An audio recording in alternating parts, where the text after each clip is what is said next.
In the first Avengers movie, Tony Stark remarks that it's a miracle that Bruce Banner survived the amount of gamma radiation that turned him into the Incredible Hulk. Now, while he does pose the question, do we ever really get an answer? Well, that's what we're going to talk about, because today...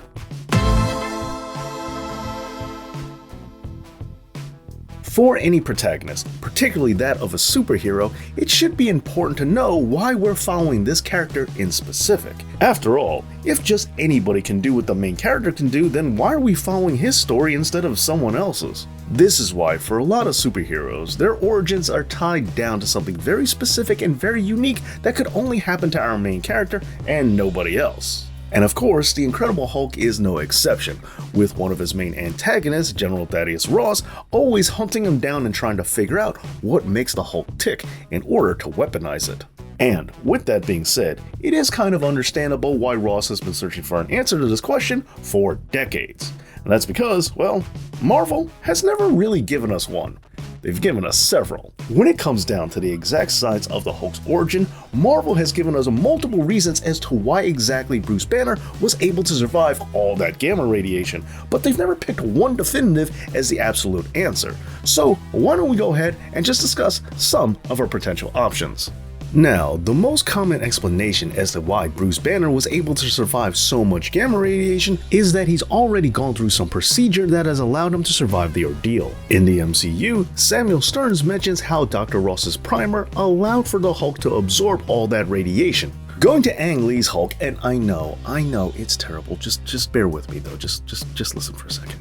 In Ang Lee's Hulk, David Banner, Bruce's father, conducts unauthorized experiments on himself in order to try and improve human DNA, only to find out that his wife would later become pregnant with Bruce, who is born with these changes already in his blood. Then there's also the Ultimate Universe, where gamma radiation really has nothing to do with the Hulk's origin per se. As in this reality, Dr. Banner is simply one of the scientists tasked with trying to recreate the super soldier serum, and confident that he's finally got it right, he decides to test out the serum on himself, only to find that he's a few Vita rays short of having a Star-Spangled Man. And then there's the other common answer as to why the Incredible Hulk was able to survive so much gamma radiation upon his origin. And that's because, well, in comic book logic, it's really not all that bad for you. And allow me to stress that's only in comic book logic. In the Incredible Hulk TV series, David Banner, as he's called in the show, discovers that humans going through severe stress during times of heightened gamma radiation in the atmosphere caused by solar flares are able to get superpowers. Knowing this, Banner conducts a gamma experiment, however he gives himself way too much and thus turns into the Hulk.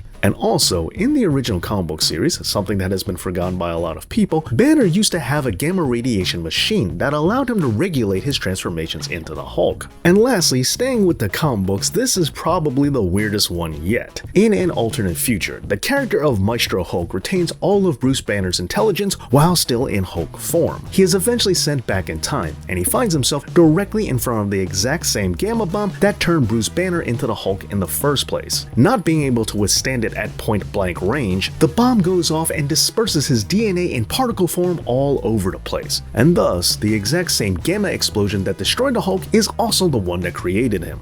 Well, there you go, some of the reasons why Bruce Banner was able to survive all that gamma radiation and become the Incredible Hulk. But which one is your favorite? Let me know down in the comments. And please, make sure that you're subscribed to this channel and that your notifications are on. Thank you so much for watching, and as always, Dave knows.